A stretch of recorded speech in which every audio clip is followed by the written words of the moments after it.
Sa nakaraang episode nakita natin ang matinding sagupaan ng lakas ng ating bida na si Jinwoo at ang national level hunter na si Thomas Andre at sa huli na naig ang nagumapaw na lakas ni Jinwoo. Kasabay nito nakumpirma na si Dongsu ay nasawi sa pagbugbog sa kanya ni Jinwoo at nakita natin na ginawa pala siyang shadow ni Jinwoo at pinangalan ng Greed. Pagkatapos nito ay dumalo na nga si Jinwoo sa International Guild Conference at makikita na ang lahat ng reporters at mga representative ng bawat bansa ay nakatingin sa kanya. Magpapatuloy ang kwento sa bulong-bulungan ng mga nagtipon na hunters sa loob ng conference hall habang dumaraan si Jinwoo.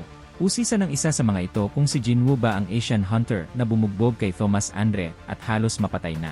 Sabi naman ng isa na malaki rin ang naging parte ni Jinwoo sa Tokyo Gate noon. Wala sa mga ito ang makapaniwala sa pagwasak ni Jinwoo kay Thomas Andre na matagal na naghari sa lahat ng mga hunters. Pagkaupo ni Jinwoo sa upuan habang nakatingin ang nakapalibot na hunters, nagsimulang magsalita ang isang doktor na nakatayo sa harapan ng conference hall. Ito si Dr. Belzer. Wika ng doktor. Alam niyang batid ng mga naroon ang pagtaas ng bilang ng mga gates na nagbubukas at kasabay ng pagtaas ng bilang nito ay ang paglakas din ng mga halimaw na nagsisilabasan dito. Sabi nito na malawakang ibinabalita ang tungkol sa pagtaas ng naabsorb na magical energy concentration sa atmosphere. Sabi nito ay pansamantalang tawagin muna nila itong magisphere. Nagpakita ang doktor ng isang larawan kung saan may mga kulay pulang bilog sa iba't ibang bahagi ng bansa. Ayon sa doktor, na may naobserbahan na nagtitipon-tipon ang mga magispheres sa siyam na mga bansa at mas concentrated ito sa Seoul, South Korea. Sabay-sabay na nagtinginan ang mga hunters kay Jinwoo.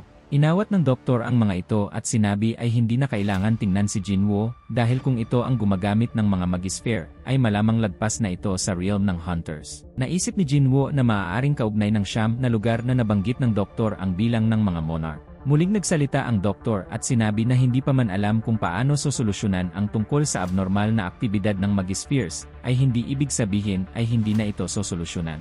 Lumapit ang isang lalaki at nagtanong kung iyon na ang katapusan ng report. Sumagot ang doktor ng oo. Nakipagpalit ang lalaki sa doktor at sinabing may mahalagang siyang i-announce sa mga hunters na nagtipon sa araw na yon. Wika ng lalaki na mabigat man sa puso nito na i-anunsyo ang masamang balita tungkol sa pagpanaw ni Hunter Christopher Reed sa kamay ng hindi pa kilalang grupo ng mga assassin 2 linggo na ang nakalilipas. Nagkagulo ang mga hunters dahil hindi lubos makapaniwala sa pagkamatay ni Christopher Reed na isa ring national level hunter. Sabi ng isa sa mga ito ay ang tanging makakagawa ng pagpatay ay isang nilalang na may katumbas na kapangyarihan at lakas. Doon ay may isang nagsalita na baka si Jinwoo ang pumatay dahil sa nangyaring laban nila ni Thomas Andre. Nanatiling kalmado si Jinwoo habang naka-flash ang mga litrato ng bangkay ni Christopher Reed sa monitor sa harapan. Muling nagsalita ang lalaki sa harapan at sinabing sa susunod na araw opisyal na ilalabas ang balita tungkol sa pagkamatay ni Christopher Reed. Dagdag nito may suspetsa na sila na isang lalaki ang maaaring suspect sa nasabing pagpatay, si Suspect S. Nag-flash sa monitor ang litrato ni Suspect S. Nagulat ang isang hunter na nasa hilera ng mga upuan na hindi si Jinwoo ang suspect. Doon ay napagtanto nila na kamukha ni Jinwoo ang suspect at nakaupo lamang sa likuran nila si Jinwoo. Takot na kinumbinsi ng dalawang lalaki ang mga sarili sa kanilang isipan na huwag lilingon dahil halos lahat naman ng Asians ay magkakamukha. Ipinagpatuloy ng lalaki sa harapan ang pagsasalita. Wika nito na ang lalaking natagpuan sa gate sa Amerika ay napagalamang isang halimaw na kayang magsalita ng lengguwahe ng mga tao.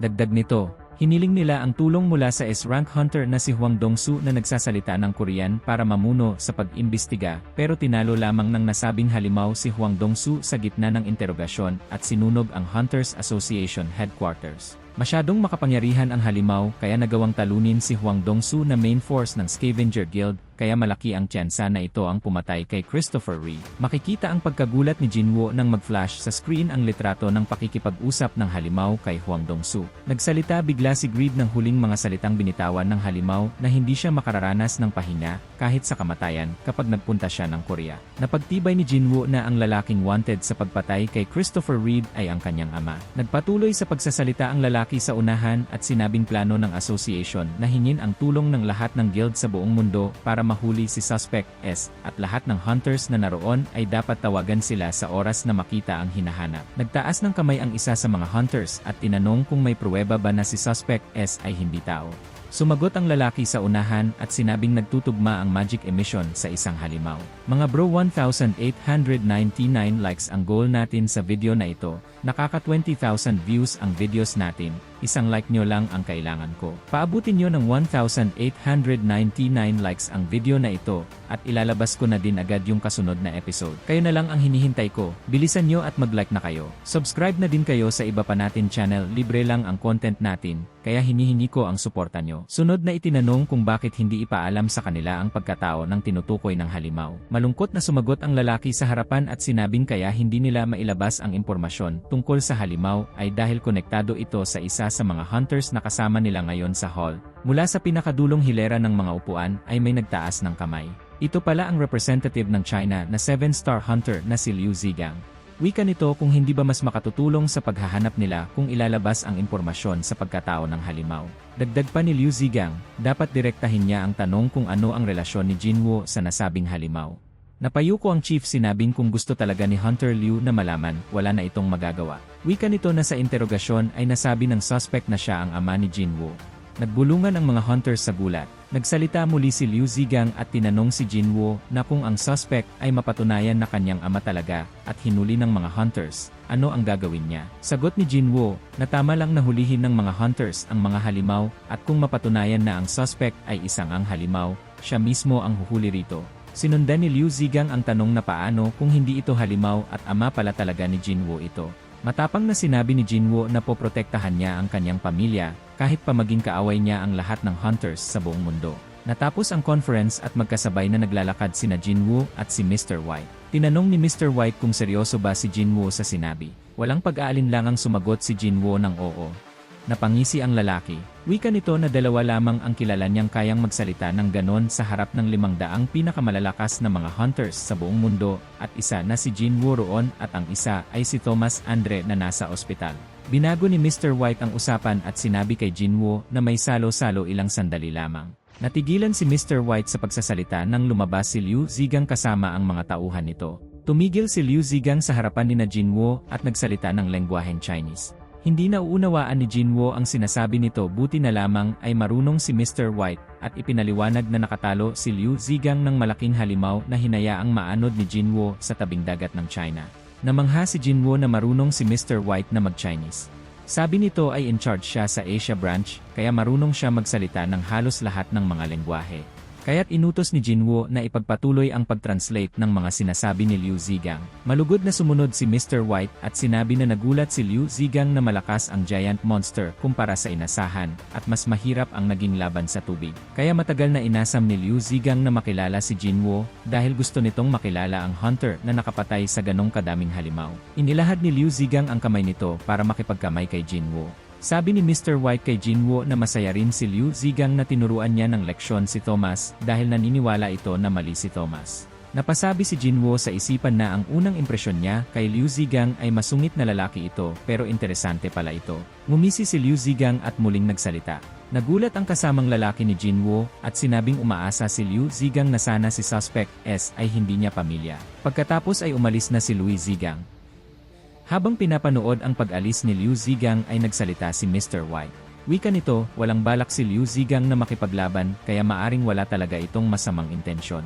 Bigla namang tinawag si Jinwo ng chief at hiniling na makausap siya kahit saglit. Makikita na nakaupo si Jinwo kaharap ang isang babae na si Norma Selner habang ang chief at si Mr. White ay nakatayo sa gilid.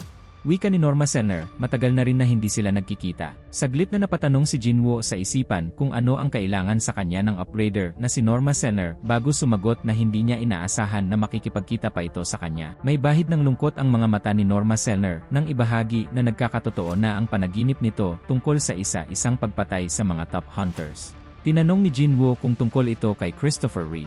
Sumagot ang chief at sinabing binalaan na nila si Christopher pero hindi ito nakinig. Muling nagsalita si Norma Selner at malungkot na ibinahagi na patuloy na mamamatay ang mga makakapangyarihan na hunters at ang pumapatay sa mga hunters ay hindi titigil. Nagtanong si Jinwo kung binabalaan ba siya ng mga ito. Tumanggi si Norma Selner bagkus ay nakiusap ito na protektahan niya ang mga natitirang hunters. Wika ni Norma, napilit nitong inaalala ang mga mukha ng mga hunters na napahamak sa kanyang panaginip pero bigo ito. Kaya sinubukan nitong kumpirmahin ang pagkakakilanlan ng mga ito habang nasa panaginip gamit ang isang abilidad. Nanlaki ang mga mata ni Jinwo nang mapagtanto kung ano ang tinutukoy nito. Ikwinento ni Norma na pagkatapos makita ang mga hunters na nasa panganib, may nakasalamuha ito na isang nilalang at may sinabi ito bago nagising. Tinanong ni Jinwoo kung ano ang sinabi ng nilalang. Takot na sinabi ni Norma na nagbabala ang nilalang na dapat nang bumalik at maghanda sa labanan ng mga rulers at monarch na tinutukoy ng mga King of Giants. Dahil doon ay walang ideya si Norma Selner kung kanino kumampi ang pumapatay sa mga hunters. Nagtanong si Jinwoo at nilinaw kung ano ang kaugnayan ng mga sinabi sa pagprotekta niya sa mga hunters. Diretsahang sinabi ni Norma Selner na naramdaman nito kay Jinwoo ang parehas na lakas na tulad ng mga monarch. Wika ng chief na masyadong malakas ang mga monarch kaya kailangan ng tulong ni Jinwoo para pigilan ang mga ito. Sinigurado naman ng chief na malaki ang magiging kapalit ng pagtulong ni Jinwoo kaya kahit ano pa ang hilingin, kahit na ang runestone ni Kamish ay ibibigay nila. Marami ang mga hunters na nakatanggap ng mga kapangyarihan at prinotektahan nila ang mundo gamit ang kanilang mga kapangyarihan. Kung mawawala ang mga hunters, ay hindi magtatagal ang buhay sa mundo. Napayuko si Jinwoo at humingi ng paumanhin. Gulat na nagtanong ang chief kung may personal panggalit si Jinwoo kay Thomas Andre. Tumanggi naman si Jinwoo at sinabing hindi tungkol kay Thomas Andre ang kanyang pagtanggi, kundi hindi pa siya sigurado kung sino ang dapat niyang ipaglaban. Hindi makapaniwala si Norma Selner pati na rin ang chief sa naging sagot ni Jinwoo. Tumayo si Jinwoo at nagpaalam sa mga ito. Sumagi naman sa isipan ni Mr. White ang mga sinabi ni Jinwoo tungkol sa pagpili sa pamilya kahit pa maging kalaban ang lahat ng mga hunters sa mundo.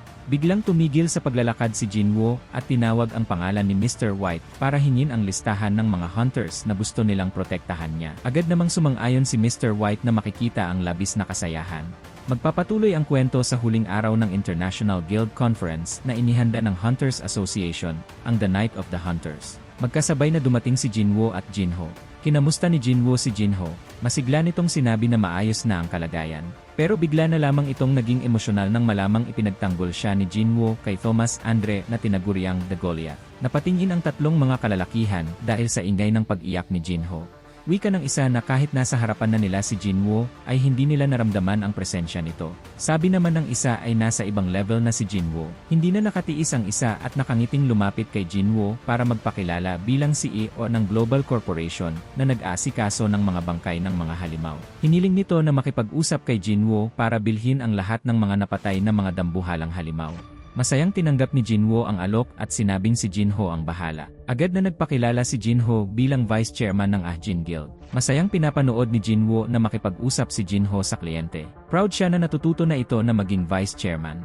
Iniabot ni Air White kay Jinwoo ang isang tablet kung saan nakalista ang mga hunters na nakarank na base sa mga puntos, kontribusyon, at mga aktibidad na nagawa. Makikita na binabasa ni Jinwoo ang 10 nangungunang mga hunters. Wika ni Mr. White na kung tatanggapin ni Jinwoo ang kanilang alok, ay iyong 10 ang kanyang kailangang protektahan. Tinanong naman ni Jinwoo kung ang basehan ay hunter points, pang ilan siya sa mga ito. Sumagot si Mr. White at sinabing kung isasama sa bilang ang mga napatay ni Jinwoo na mga halimaw, maaaring nasa ikatlo o ikaapat siya. Pang-una sa mga ito si Thomas Andre, sumunod si Liu Zhagang, pangatlo si Christopher Reed, pang-apat si Siddharth Bachchan.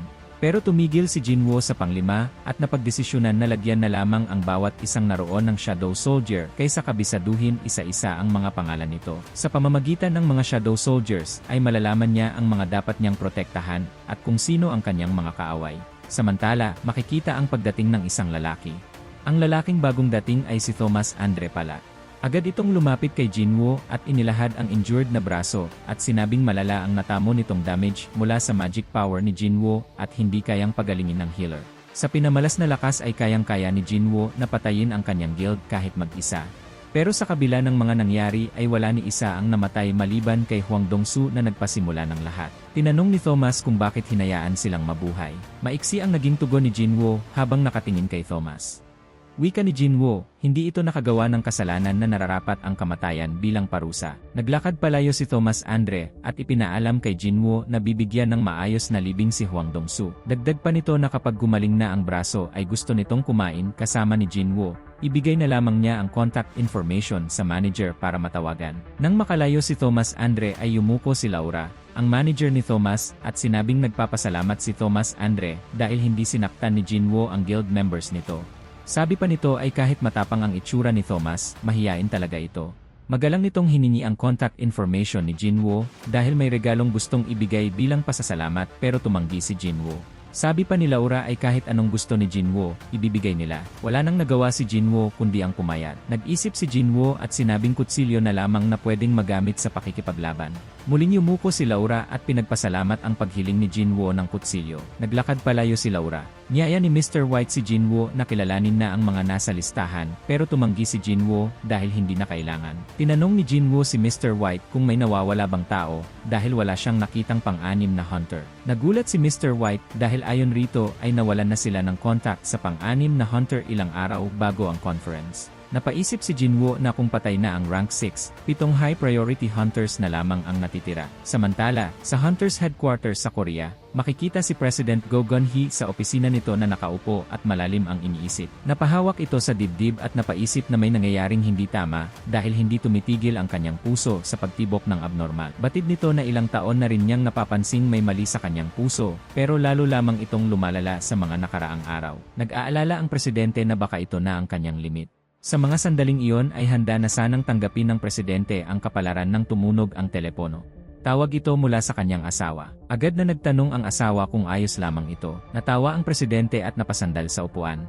Pero napaayos bigla ito ng upo dahil sa biglang naramdaman na malakas na presensya. Napalingon ang presidente at hindi makapaniwala nang makita ang Monarch of the Frost na nakaupo sa sofa katapat ng kanyang inuupuan. At dito na nagtatapos ang Season 3 ng Solo Leveling. Panoorin nyo na din ang Season 4, ilalagay ko na yon sa isa pa nating channel.